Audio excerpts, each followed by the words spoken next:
ಏನಾಯ್ತಮ್ಮ ನಿಮಗೆ? ಏನಾಯ್ತು? ರವಿ, ನನ್ನ ಕೈಯೆಲ್ಲ ತುಂಬಾ ನೋಯ್ತಿದೆ.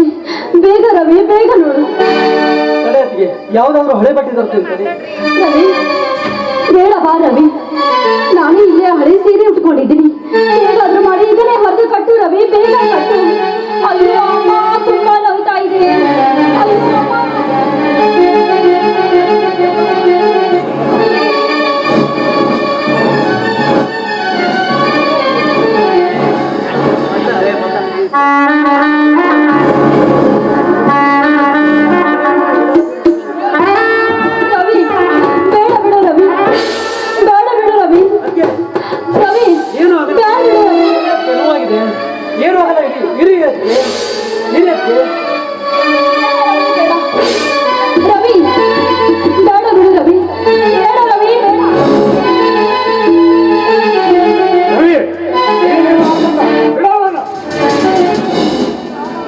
ಅಣ್ಣ, ಅದಕ್ಕೆ ಕೈಗೆ ನಾವು ಗಾಯ ಮಾಡ್ಕೊಂಡಿದ್ದಾಳಣ್ಣ, ಅದಕ್ಕೆ ಅದನ್ನ ಕಟ್ತಾ ಇದ್ದೆ.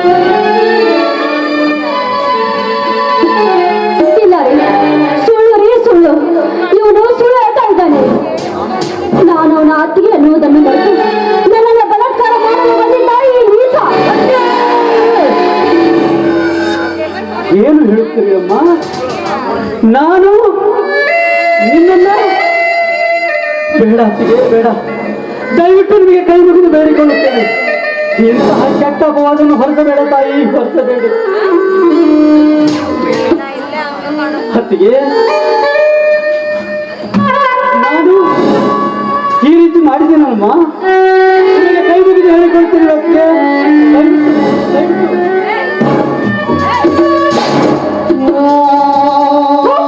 ಪಾಪಿ, ಮಾಡೋದೆಲ್ಲ ಮಾಡಿ ಮತ್ತೆ ನನ್ನ ಹೇಳಿ ಅಂತ ನನ್ನ ಕಾಲು ಹಿಡಿವೇನೋ ನೀತ.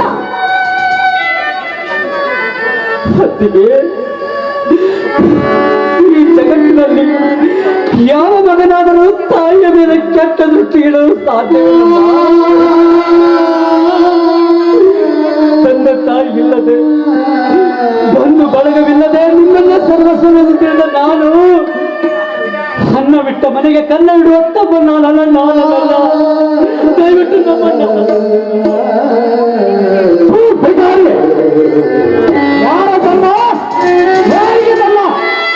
ಯಾವ ಹಾದರಕ್ಕೆ ಹುಟ್ಟಿವೆಯೋ ಏನೋ, ಏನು ತಂದು ಜೋಪಾನ ಮಾಡಿದ ತಪ್ಪಿಗೆ ಮಾಲೀಕರನ್ನು ಕಚ್ಚಿದೆಯೋ ಬೀದಿ ನಾಯಿ. ನನ್ನ ಕಣ್ಮುಂದೆ ಕಾಣಬೇಡ, ಹೋಗಲಿಲ್ಲ. ಬಸವೇಶ್ವರ, ನಾನು ಯಾವ ತಪ್ಪು ಮಾಡಿಲ್ಲ ಅಣ್ಣ. ಈ ರೀತಿಯಾಗಿ ಚುಚ್ಚಿ ಚುಚ್ಚಿ ಮಾತನಾಡೋದಕ್ಕಿಂತ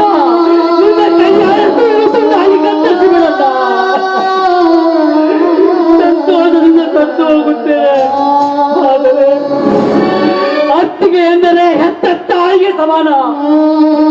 ಅಂತ ತಾಯಿಯ ಮೇಲೆ ಕೆಟ್ಟ ದೃಷ್ಟಿಗಿಟ್ಟ ಚಾಂಡಾಲ ನೀವನೆಂದು ಈ ಊರ ಜನ ಅನ್ನಬಾರ್ದಣ್ಣ. ದಯವಿಟ್ಟು ನನ್ನ ಮಾತಿಗೆ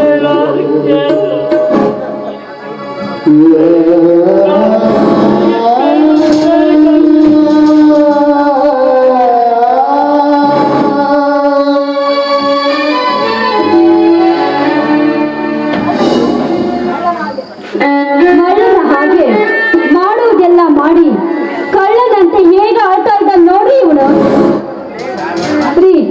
ನನ್ನ ಸೆರಗನ್ನು ಜಗ್ಗಿ ಈಗ ಹರಿದಿರುವ ಕಟ್ಟಿರುವುದನ್ನು ನೋಡ್ರಿ.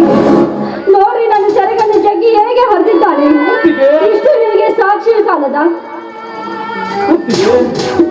ಕಾಣುತ್ತದೇನೋ ಮನಬುಡುಕ ಮಾಡುವುದನ್ನು ಮಾಡಿಯೇ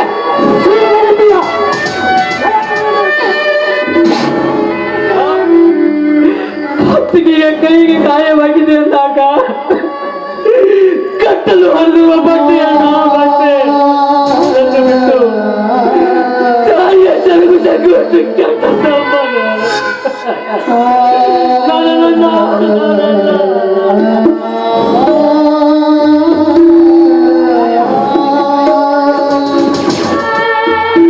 ಗಾಯ ಎಲ್ಲಿದೆಯಾ? ಗಾಯ ನೋಡ್ರಿ,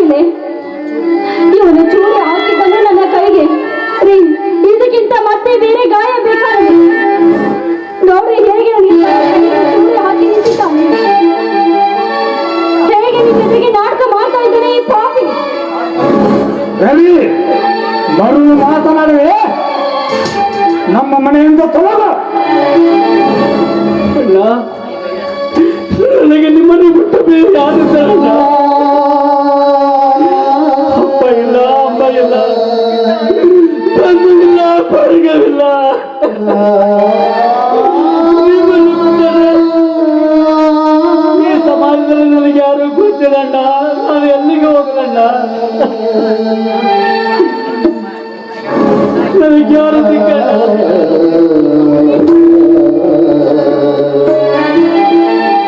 ಹೋಗಲೇಬೇಕೆಂದರೆ ಇದೇ ಊರಲ್ಲಿ ಯಾವುದಾದರೂ ಮೂಲೆಯಲ್ಲಿ ಬದುಕುತ್ತೇನಣ್ಣ, ಬದುಕುತ್ತೇನೆ.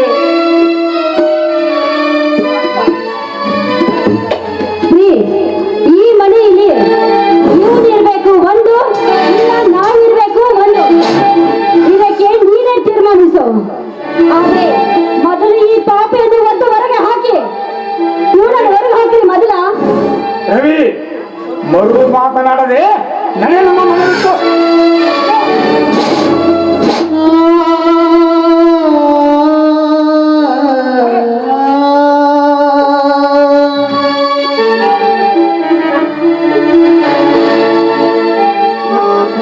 ಅಯ್ಯೋ ದೇವರೇ, ಏನೆಂದು ಬರೆದರಿ ಅಪ್ಪ ನನ್ನ ಹರಿಯ ಮುಗಿಯಿತು ಈ ಮನೆಯ ಅನ್ನದ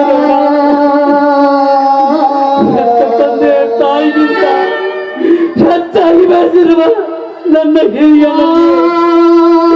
ಹೇಳದೆ ಹೋಗಿದ್ದು ತಾಯಿ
ಅಯ್ಯೋ ದೇವರೇ, ನಾನು ಯಾವ ತಪ್ಪು ಮಾಡಿದ್ರೆಂದು ನನಗೆ ಈ ರೀತಿ ಶಿಕ್ಷೆ ಕೊಡುತ್ತಿರುವೆ ಅಪ್ಪ.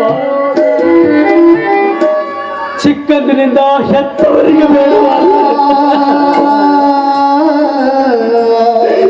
ನನ್ನನ್ನು ಬೇಡ ಎಂದು ಮನೆಯಿಂದ ಹೊರ ಹಾಕಿದ್ದಾರೆ. ಈಗ ಸಾಕಿದ ಅಣ್ಣ ಅತ್ತಿಗೆ ನಾನು ಬೇಡವಾದ. ಈ ಭೂಮಿಯಲ್ಲಿ ನನಗೆ ಬದುಕಲು ಹಕ್ಕಿಲ್ಲವೇ ತಂದೆ?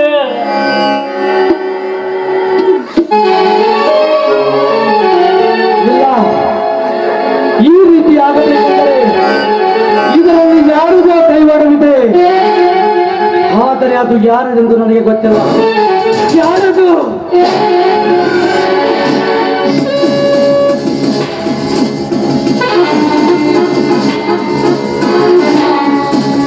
ನನ್ನದು.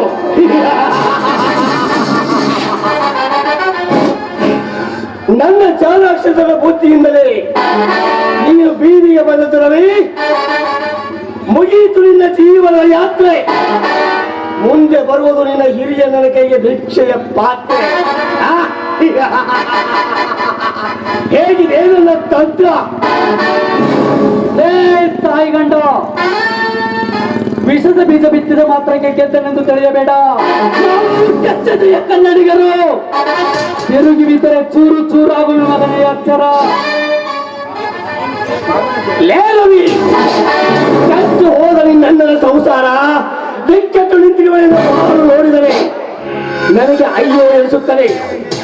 ಆದರೆ ಸ್ವಚ್ಛಿನ ಮಾತಿನಿಂದ ಬರವರಿಸುವಂತ ನಾವಿಗೆಯನ್ನು ಕತ್ತರಿಸುವವರೆಗೆ ನನಗೆ ಸಮಾಧಾನವೇ ಇಲ್ಲ. ರವಿ, ಮೊದಲು ನಿನ್ನ ಸಾವು, ನಂತರ ನಾನು ಆಸೆ ಪಟ್ಟಿರುವ ನಿನ್ನ ಅತ್ತಿಗೆ ಸೀತಾ. ಇನ್ನೊಂದಕ್ಷರ ನಿನ್ನ ಬಾಯಿಂದ ಬಂದರೆ ನಿನ್ನ ನಾಲಿಗೆಯನ್ನು ತುಂಡು ತುಂಡಾಗಿ ಕತ್ತರಿಸಿ ಬಿಡುತ್ತೇನೆ. ಹಾಲಿನಂತ ನನ್ನ ಸಂಸಾರದಲ್ಲಿ ಹಿಡಿ ಹಿಂಡ್ರಿವೆಲ್ಲ ನಿನ್ನ ತಾಯಿಗಳಿಗೆ ಬದುಕಿರಬಾರದು.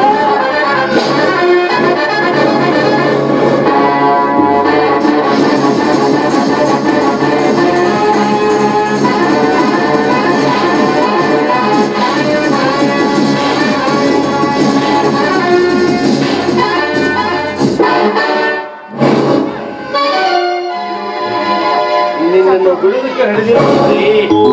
ನಿನ್ನನ್ನು ಬಿಟ್ಟರೆ ನನ್ಗೆ ಡೇಂಜರ್.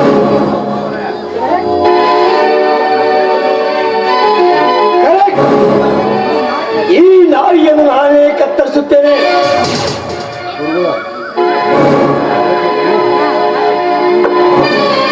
आप भी अपना काम से पहचान जाता है, नाम से नहीं.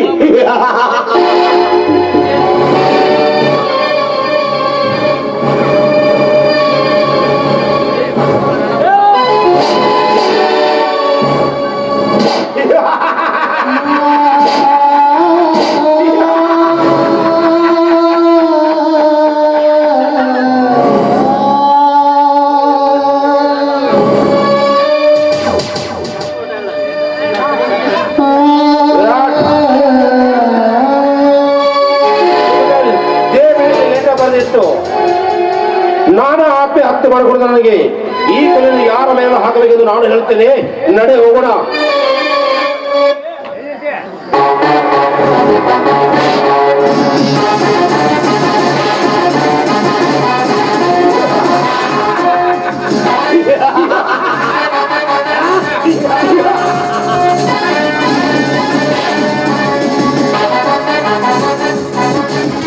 ಊರಿನ ಬಸ್ಸು ತಪ್ಪಿ ಲಾರಿ ಹಿಡಿದು ಬರುವಂತಾಯ್ತು ನನ್ನ ಬಾಳು. ನನಗೆ ಹೋಗಬೇಕೆಂದರೆ 1 ಕಿಲೋಮೀಟರ್ ಏನು ಮಾಡುವುದು?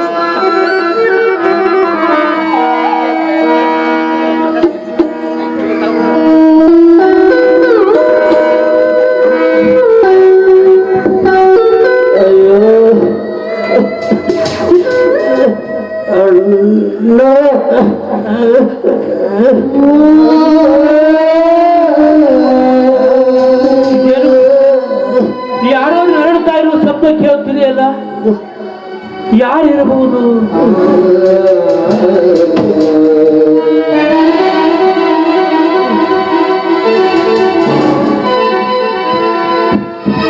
ರವಿ, ರವಿ!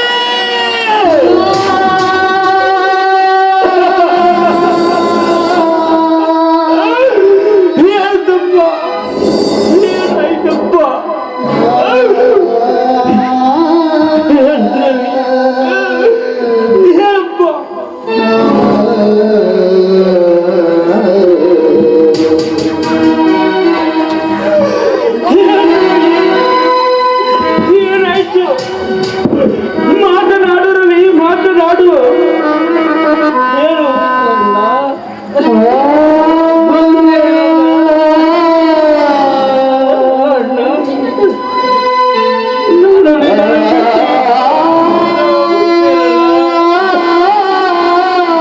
ಏನು ಕ್ಷಮಿಸಿ ಬಿಡೋಣ. ಮುಂದಿನ ಜನ್ಮ ಅಂತಿದ್ರೆ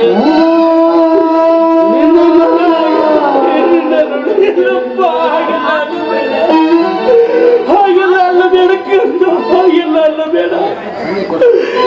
ಏನಾಯ್ತಪ್ಪ? ನಿನ್ನ ಪರಿಸ್ಥಿತಿಗೆ ಯಾರು ಕಾರಣ? ಯಾರು?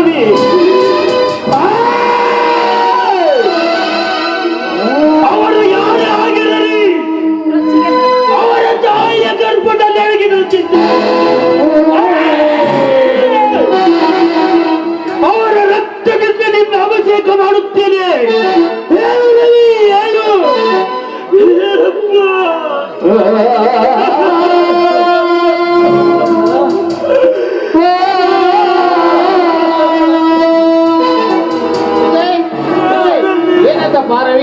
ವಿಜಯ್ ನಾನು ಯಾರನ್ನು ಅವರಿಗೆ ಹೇಳಿದರೆ ನೀನು ಅವರನ್ನು ಕೊಂದು ಜೈಲಿಗೆ ಹೋದರೆ ನನ್ನ ಅತ್ತಿಗೆ ಯಾರು ದಿಕ್ಕಣ್ಣ, ಯಾರು ದಿಕ್ಕು? ಮೊದಲೇ ನನ್ನ ಅತ್ತಿಗೆ ತುಂಬ ಕಷ್ಟ. ನಾನು ಇಲ್ಲ ನನ್ನ ಅತ್ತಿಗೆ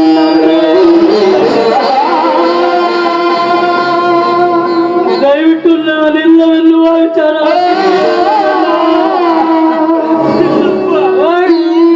ಹೇಳುವುದಿಲ್ಲ. ನಿನ್ನ ಮೇಲೆ ಆಡಿದರೆ ಹೇಳುವುದಿಲ್ಲಪ್ಪ.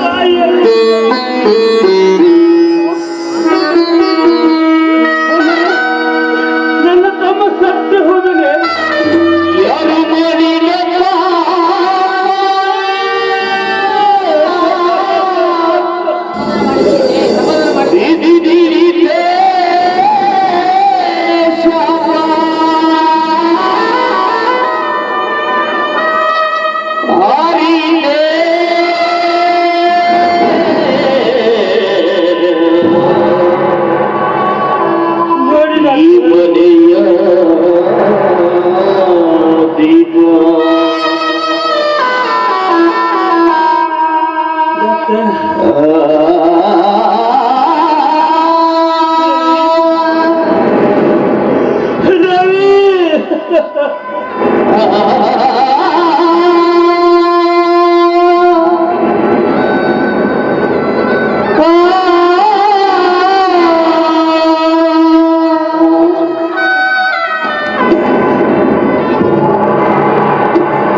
ನನ್ನ ತಮ್ಮ ಹೇಗೆ ಬಲಿಗಿಟ್ಟಿದ್ದಾನೆ?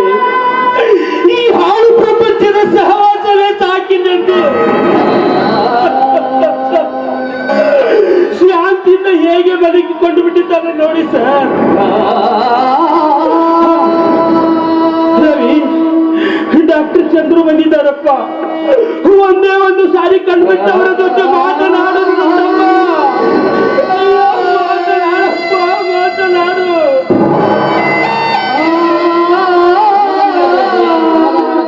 ಎಲ್ಲ ದಯವಿಟ್ಟು ಎಲ್ಲರೂ ಒಂದಲ್ಲ ಒಂದು ದಿನ ಹೋಗಲೇಬೇಕಲ್ಲ. ಹೌದು ಸರ್, ನನ್ನ ತಮ್ಮನದು ಆದರೆ ಈ ದೇಶದಲ್ಲಿ ಹುಟ್ಟಿದ ಈ ಎಂತೆಂಥ ಕೆಟ್ಟ ಕಿರಾತಕರ ಮಾನವರಿಗೆಲ್ಲ ಶಿಕ್ಷೆ ನನ್ನ ತಮ್ಮನ ಹೇಗೆ ಇತ್ತು?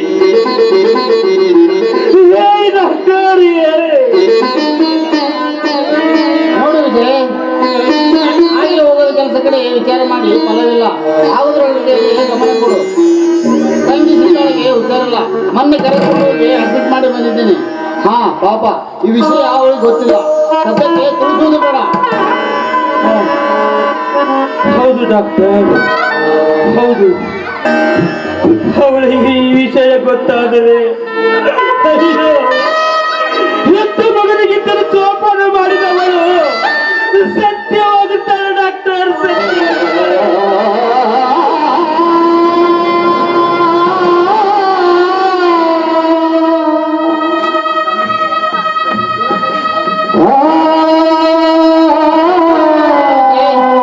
ಮುಂದಿನ ಕಾರ್ಯದ ಕಡೆ ಗಮನ ಕೊಡು. ಮೊದಲ ಬೋರ್ಡಿನ ಪೋಸ್ಟ್ ಮಾರ್ಟಮ್ ಕಳಿಸೋಣ ಬಾ. ಆಗಲಿ ಸರ್.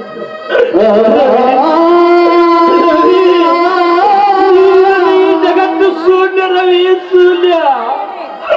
ನೀನು ನನ್ನನ್ನು ಒಂಟಿಯಾಗಿ ಮಾಡಿ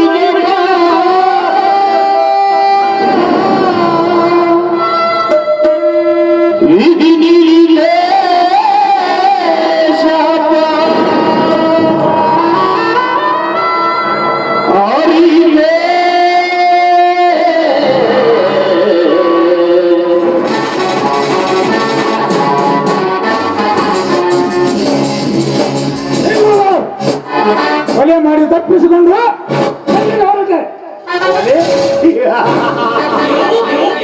ಯಾವ ಕೊಲೆ? ಯಾರ ಕೊಲೆ? ಯಾರು ಮಾಡಿದ್ದಾರೆ? ರವಿಯನ್ನು ನೀನು ಮತ್ತು ಮಹದೇವಗೌಡ ಕೂಡಿಕೊಂಡು ಕೊಲೆ ಮಾಡಿದ್ದು ನನಗೆ ಚೆನ್ನಾಗಿ ಗೊತ್ತು. ಅದಕ್ಕೆ ಮಾಡಿದ್ದೇನೆ. ಯಾರು ಹೇಳ್ತಾರೆ ನೀನು ನಂಬುವ ಸಾಕ್ಷಿಯನ್ನು? ನೋಡಿ ವಿಕ್ರಮ್, ನಿನ್ನ ಹೆಂಡತಿಯ ವಿಚಾರದಲ್ಲಿ ನೀ ಇಬ್ಬರು ಜಗಳ ಮಾಡಿದ್ದು ಇಡೀ ಊರ ಜನರಿಗೆ ಗೊತ್ತಾಗಿದೆ. ಅಂದ ಮೇಲೆ ಈ ಕೊಲೆಯನ್ನು ನೀನು ಏಕೆ ಮಾಡಬಾರದು? ಈ ಕೊಲೆ ನೀನೇ ಮಾಡ್ತೀಯ ಅಂತ ಈ ಊರ ಜನರಿಗೆ ನಾನು ಸಾಕ್ಷಿ ಹೇಳುತ್ತೇನೆ. ಆಮೇಲೆ ನಿನಗೆ ಶಿಕ್ಷೆಯಾಗುವುದು ಗ್ಯಾರಂಟಿ. ಮೊದಲು ಅದನ್ನು ತಿಳಿದುಕೊಂಡು ಹೋಗು. ಇಲ್ಲ, ಈ ಕೊಲೆಯನ್ನು ನಾನು ಮಾಡಿಲ್ಲ. ನೀನು ಸುಳ್ಳು ಹೇಳ್ತಾ ಇದೀಯಾ, ನೀನು ಸುಳ್ಳು ಹೇಳ್ತಾ ಇದೀಯಾ. ನಾನು ಈ ಕೊಲೆ ಮಾಡಿಲ್ಲ. ಹೆದರಬೇಡಕ್ಕೆ ಹೆದರಬೇಡ. ಈಗ ನಾನು ಹೇಳಿದ ಹಾಗೆ ನೀನು ಕೇಳಿದರೆ ಈ ಕೇಸನ್ನು ಇಲ್ಲಿಯೇ ಮುಚ್ಚಿ ಹಾಕಬಹುದು. ವಿಚಾರ ಮಾಡು. ಏನದು ಏನದು ಬೇಗ ಹೇಳು. ಬಾಯಿಲಿ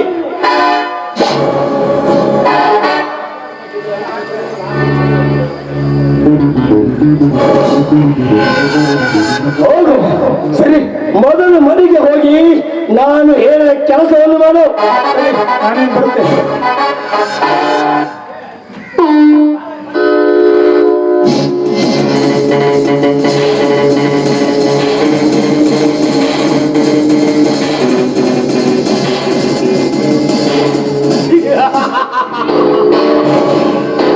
ನಾನು ಊದಿನ ಮಂತ್ರದಿಂದ ಹಿಡಿಯುವ ಸಂಸಾರವೇ ಸರ್ವನಾಶವಾಯಿತು.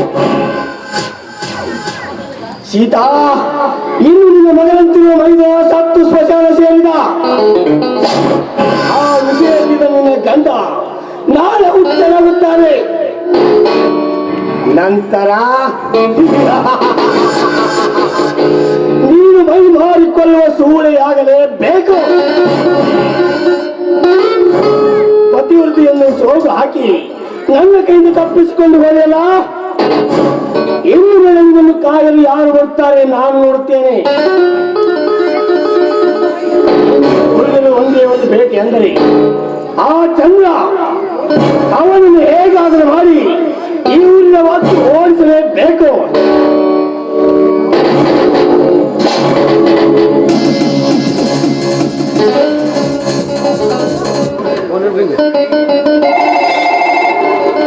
ಹಲೋ, ನಾನು ವಿರಾಟ್.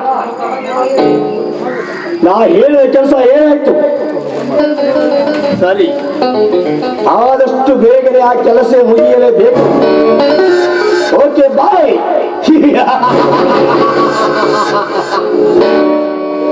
ಲೇ ಚಂದ್ರ, ದ್ರೌಪದಿಯನ್ನು ಕಾಪಾಡಲು ಕೃಷ್ಣನಂತೆ ಬಂದು ನನ್ನ ಕೈಯಿಂದ ಸೀತಾವನ್ನು ಕಾಪಾಡಿದೆಯಲ್ಲ, ಸೊಕ್ಕಿನ ಮಗನೇ. ಇನ್ನು ನಿನಗೆ ಉಳಿಗಾಲವೇ ಇಲ್ಲ. ಈಗ ನಾನು ಬಿಟ್ಟಿರುವ ಬ್ರಹ್ಮೋತ್ಸವವನ್ನು ತಡೆಯಲು ಯಾವಂತಲೂ ಸಾಧ್ಯವಿಲ್ಲ.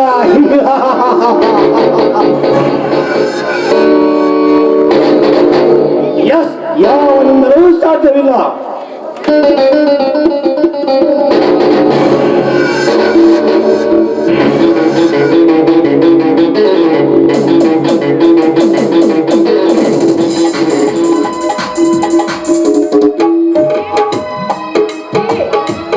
ನಂಗೆ ಯಾಕೋ ತುಂಬಾ ತಲೆ ನೋಯ್ತಾ ಇದೆ.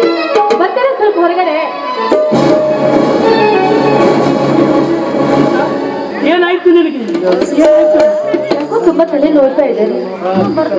ಅಯ್ಯೋ, ಏನು ಮಾಡಲಿ? ಚಂದ್ರು ಬೇರೆ ಊರಲಿಲ್ಲ, ಬೇರೆ ಯಾವ ದವಾಖಾನೆಯೂ ಊರಲಿಲ್ಲ. ಇನ್ನು ಬೇರೆ ಊರಿಗೆ ಹೋಗಬೇಕೆಂದರೆ ನನ್ನ ಹತ್ತಿರ ₹1 ಕೂಡ ಇಲ್ಲ.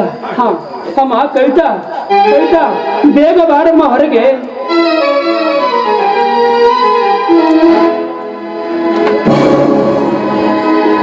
ಏನ್ ಕರೆದಿದ್ದು? ಇವಳಿಗೆ ತುಂಬಾ ತ್ರಾಸಿದೆ. ಆಸ್ಪತ್ರೆಗೆ ಕರೆದುಕೊಂಡು ಹೋಗಬೇಕು. ನಿನ್ನ ಹತ್ತಿರ ₹500 ಕೊಡಮ್ಮ. ನಿನಗೆ ಕೈ ಮುಗಿದು ಕೇಳಿಕೊಳ್ಳುತ್ತೇನೆ ಕವಿತಾ. ಕೇಳಿದವರಿಗೆ ದಾನ ಮಾಡಲು ನಮ್ಮ ಮನೆಯಲ್ಲಿ ದುಡ್ಡು ತಯಾರು ಮಾಡಲು ಮಿಷನ್ ಇಲ್ಲ. ನೀವು ತಿನ್ನುವುದೇ ಬಿಟ್ಟಿಕೊಡು. ನಿಮಗೆ ಬೇರೆ ದವಾಖಾನೆ ಬೇರೆ ಕೇಳು. ಅವಳು ನಾಟಕ ಮಾಡ್ತಾಳೆ. ಅವಳೇನ್ ಕೇಳ್ತೀರಾ? ಅವಳೆಲ್ಲ ಮಾಡೋದು ಬರೀ ಡ್ರಾಮಾ. ಇಲ್ಲಮ್ಮ, ಹಾಗೆಲ್ಲ ಅನ್ನಬೇಡ. ನೋಡು, ಇವಳಿಗೆ ತುಂಬಾ ತ್ರಾಸಿದೆ. ದಯವಿಟ್ಟು ನನ್ನ ಮಾತು ನಂಬು ಕವಿತಾ, ನನ್ನ ಮಾತು ನಂಬು. ಅದಕ್ಕೆ ನಾನೇನ್ ಮಾಡ್ಬೇಕು? ಕೆಲಸ ಇಲ್ಲ, ಭವಿಷ್ಯ ಇಲ್ಲ.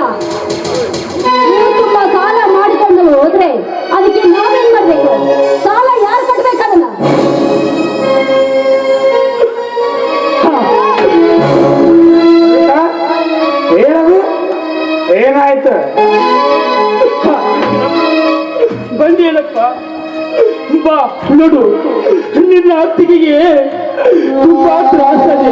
ಅದಕ್ಕೆ ದಯವಿಟ್ಟು ಸ್ವಲ್ಪ ದುಡ್ಡಿನ ಸಹಾಯ ಮಾಡಪ್ಪ. ನಿನಗೆ ಕೈ ಮುಗಿದು ಬೇಡಿಕೊಳ್ಳುತ್ತೇನೆ ನನ್ನ ತಮ್ಮ, ಕೈ ಮುಗಿದು ಬೇಡಿಕೊಳ್ಳುತ್ತೇನೆ. ಸ್ವಲ್ಪ ದುಡ್ಡು ಯಾರ ಹತ್ರ ಇದೆ ದುಡ್ಡು? ನನಗೆ ಅದು ಬೇಕು ಇದು ಬೇಕಂದ್ರೆ ಈ ಮನೆಯಲ್ಲಿ ನಿಮಗೆ ಜಾಗ ಇಲ್ಲ, ನೀವೆಲ್ಲಾದ್ರೂ ಹಾಳಾಗೋರು.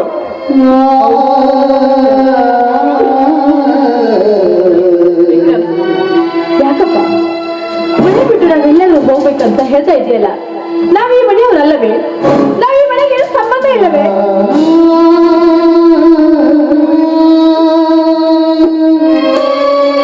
ಈ ಮನೆ ನಿಮ್ದೆಲ್ಲಿದೆ? ನಿಮ್ದೆಲ್ಲಿದೆ ಮನೆ? ಈ ಆಸ್ತಿ ಎಲ್ಲ ನನ್ನ ಹೆಸರಿನಲ್ಲಿದೆ. ನಿಮ್ಮಲ್ಲೇ ಸಾಕಷ್ಟು ಸಾಲವಿದೆ ನಿಮ್ಮ ಹೆಸರಿನಲ್ಲಿ. ಹೌದು, ಈ ಆಸ್ತಿ ಐಶ್ವರ್ಯ ಎಲ್ಲವೂ ನಿಮ್ಮದೇ. ಆದರೆ ಇಲ್ಲಿ ನನ್ನದೆಂಬುದು ಏನಿಲ್ಲ. ಆದರೆ ನಿಮ್ಮ ಮದುವೆಗೆ ನಿಮ್ಮ ನೌಕರಿಗೆ ಮಾಡಿದ ಸಾಲ ಮಾತ್ರ ನನ್ನದು. ಬೇಕಾದರೆ ಈ ಆಸ್ತಿ ಐಶ್ವರ್ಯ ಎಲ್ಲ ನೀವೇ ಇಟ್ಟುಕೊಳ್ಳಿ. 2 ಹೊತ್ತಿನ ಗಂಜಿ ಕೊಟ್ಟು ಪುಣ್ಯ ಕಟ್ಟಿಕೊಳ್ಳಪ್ಪ, ನಿನ್ನ ಕಾಲಿಗೆ ಬಿದ್ದು ಬೇಡಿಕೊಳ್ಳುತ್ತೇನೆ. ಯಾಕೆಂದರೆ ವಿಕ್ರಮ್, ಇದು ನನ್ನ ಕೈಲಿ ಆಗದ ಹೇಳಿಯಲ್ಲಪ್ಪ. ಈ ಊರಿನಲ್ಲಿ ನಮಗಾಗದವರು ತುಂಬಾ ಜನರಿದ್ದಾರೆ. ನಾಳೆ ಅವರೆದುರು ಪಾಂಡವರಂತಿದ್ದ ಅಣ್ಣ ತಮ್ಮಂದಿರು ಹೇಗೆ ಜಗಳವಾಡಿ ಬೇರೆ ಬೇರೆ ಆದ ನಮ್ಮ ಕೆಟ್ಟ ಶಬ್ದ ಇಲ್ಲಿ ನನ್ನಲ್ಲಿ ಕಿವಿಗೆ ಬೀಳಬಾರ್ದಪ್ಪ. ಈ ಆಸ್ತಿ ಐಶ್ವರ್ಯ ಎಲ್ಲ ನೀವೇ ಇಟ್ಟುಕೊಳ್ಳಿ. 2 ಹೊತ್ತಿನ ಗಂಜಿ ಕೊಟ್ಟು ಪುಣ್ಯ ಕಟ್ಟಿಕೊಳ್ಳಪ್ಪ, ಪುಣ್ಯ ಕಟ್ಟಿಕೊಳ್ಳುವ ಕಾಲಿಗೆ. ಪುಣ್ಯ ಯಾರಿಗೆ ಬೇಕಾಗಿದೆ? ಈ ಪುಣ್ಯ, ಪುಣ್ಯನೂ ಬೇಡ, ಈ ಕರ್ಮನೂ ಬೇಡ. ನನಗೆ ನನಗೆ ನನ್ನ ಹೆಂಡತಿ ಒಬ್ಬಳೇ ಸಾಕು. ಏನು ಏನು ಕರೆಕ್ಟ್ ಬಾಯ್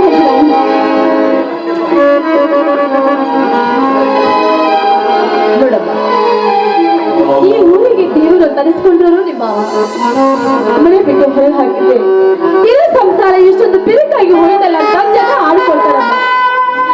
ನನಗೋಸ್ಕರ ಬೇಡ, ನಿಮ್ಮ ಮಾವನ ಮರದಿಗೋಸ್ಕರ ಏನಾದ್ರೂ ಮನೆ ಬಿಟ್ಟು ಹೊರಗೆ ಹಾಕ್ಬೇಡಮ್ಮ.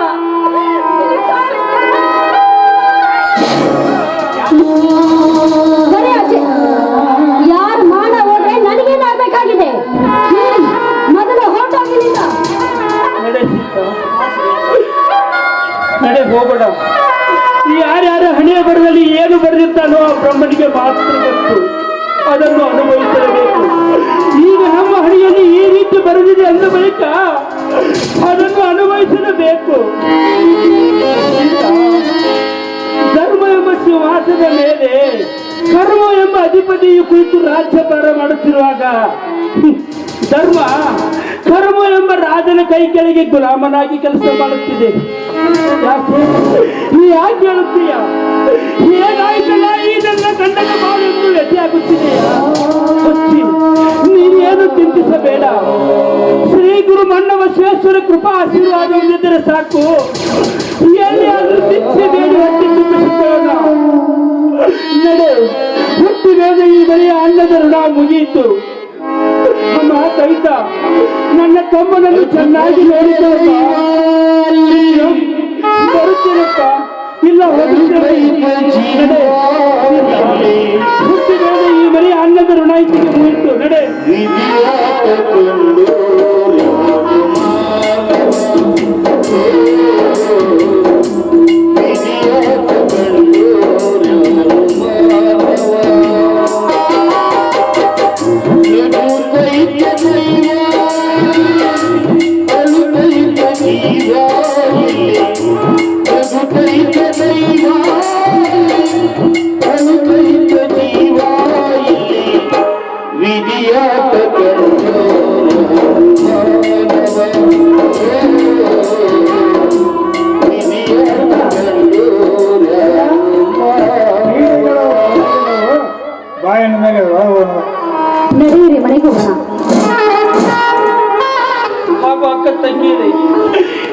ಒಪ್ಪಿಗೆ ಜೀವನ ಸಾಗುತ್ತದೆ. ಆದರೆ ತುಂಬು ಗರ್ಭಿಣಿಯಾದ ನನ್ನ ಹೆಂಡತಿ 3 ದಿನದ ಹೊತ್ತಿಗೆ ತಂಡವಿಲ್ಲದೆ ಬಾಳಾಡುತ್ತಿದ್ದಾರೆ. ನೀವು ನೀಡುತ್ತಿರುವ ಅನ್ನ ನನಗಲ್ಲ, ಗರ್ಭಿಣಿ ಆಗಿರುವ ನನ್ನ ಹೆಂಡತಿಗೆ ಮತ್ತು ಅವಳ ಹೊಟ್ಟೆಯಲ್ಲಿ ಬೆಳೆಯುತ್ತಿರುವ ನನ್ನ ಕರುಳಿನ ಕೂಸಿನ ಪುಣ್ಯ ಕಟ್ಟಿಕೊಳ್ಳಿ. ಯಾರಾದರೂ ಭಿಕ್ಷೆ ನೀಡಿ.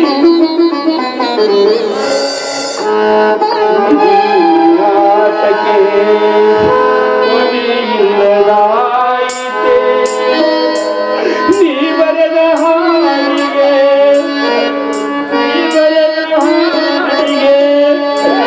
ಪಲ್ಲವಿಯು ಯಾರು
ಪಟ್ಟಿರಲಿಲ್ಲ ಹಕ್ಕೂ ಇಲ್ಲ. ಆದರೂ ಕೂಡ 12 ತಿಂಗಳು ರಾಜಕಾರಣಕ್ಕೆ ಮೊದಲಾದ್ರೆ ಕೊಡು ಇಲ್ಲ ಬೆತ್ತ ಅನ್ನವನ್ನು. ಅಯ್ಯೋ ಗೌಡ್ರಿ, ಹೀಗಿರುವ ಇದೇನು ಮಾಡಿದಿರಿ ಗೌಡ್ರಿ?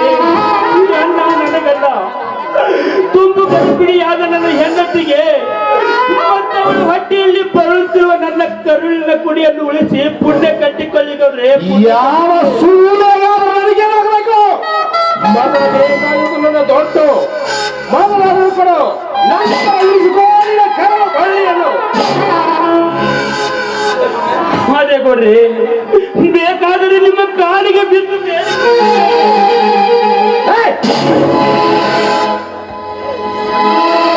ಸತ್ತರೆ ಭೂಮಿಯ ಭಾರ ಕಡಿಮೆ ಆಗುವುದು.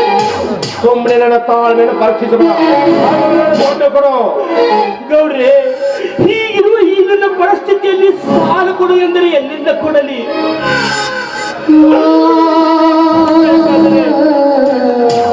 ನನ್ನ ಹೆಂಡತಿ ಸತ್ತು ಹೋದ ಮೇಲೆ ಬಂದು ಈ ಜೀವನವನ್ನೇ ನಿಮಗೆ ಕೊಡುತ್ತೇನೆ ಗೌಡ್ರೆ. ನನ್ನ ಮಾತು ನಂಬಿ ಗೌಡ್ರೆ, ನಂಬಿ.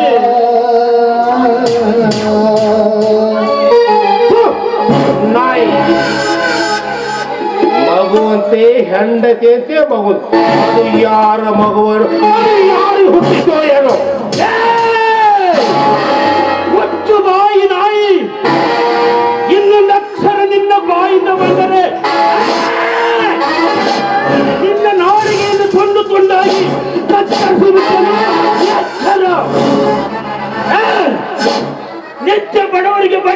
ಬಿಟ್ಟು ಬಡವರ ರಕ್ತ ಹೀರಿ ತಿನ್ನುವ ನಿನ್ನಂತ ತಾಯಿಗಂಡರಿಗೆ ಏನು ಗೊತ್ತು?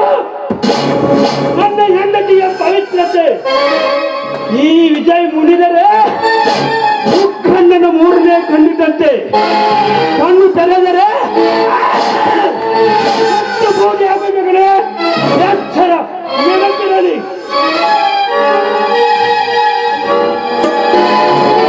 ಸರ್ಪವನ್ನು ಹೊಡೆದು ಹೊರಗಾಯ ಮಾಡಿದ ಸಾಯ್ತು ನನ್ನ ಬಾಳು. ಇರಲಿ, ಇವನು ಬದುಕಲೇಬಾರದು.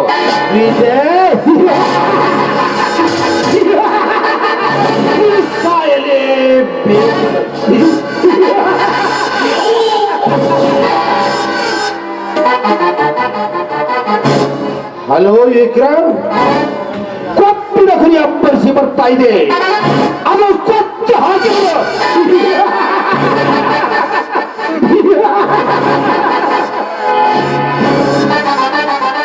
ಈ ನಾಟಕ ಸುಮಾರು 31 ಪ್ರವೇಶ ಇದೆ. ಈಗ ಆಗಿರೋದು ಕೇವಲ 21 ಪ್ರವೇಶ ಮಾತ್ರ.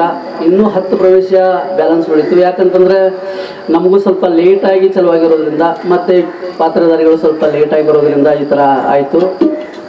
ಇದನ್ನು ಇನ್ನೊಂದ್ಸಲ ಆಡಾಕಾಡೋ ಟ್ರೈ ಮಾಡ್ತೀವಿ. ಇಲ್ಲ ಅಂತಂದರೆ ನಮ್ಮ RC ಕಲಾವೇದಿಕೆ ಯೂಟ್ಯೂಬ್ ಚಾನಲ್ನಲ್ಲಿ ಸಿನಿಮಾ ಥರ ಶೂಟಿಂಗ್ ಮಾಡಿ ಇದನ್ನು ಯಾವ ರೀತಿಯಾಗಿ ಜನರಿಗೆ ತಲುಪಿಸ್ಬೇಕು ಆ ರೀತಿ ನಾವು ತಲುಪಿಸುವಂಥ ಪ್ರಯತ್ನ ಮಾಡ್ತೀವಿ. ಆ ಸಿರೀಸಲ್ಲಿ ಈಗೇನು ಕ್ಯಾರೆಕ್ಟರ್ ಮಾಡಿದಾರಲ್ಲ ಇವ್ರನ್ನೇ ಹಾಕೊಂಡು ನಾವು ಸಿರೀಸ್ ಮಾಡಬೇಕು ಅನ್ನೋ ಒಂದು ಪ್ಲ್ಯಾನ್ ಇದೆ. ಅದಕ್ಕೆ ತಮ್ಮೆಲ್ಲರ ಆಶೀರ್ವಾದ ಹಾರೈಕೆ ತಮಗೆಲ್ಲರೂ ಬೇಕು. ಜೈ ಹಿಂದ್, ಜೈ ಕನ್ನಡ.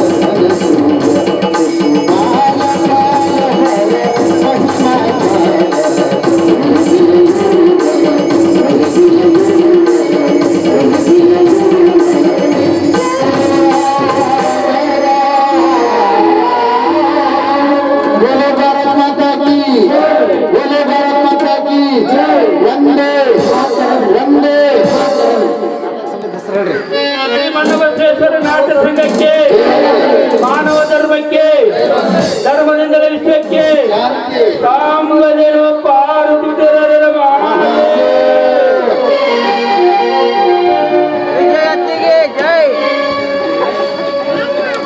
ಜೈ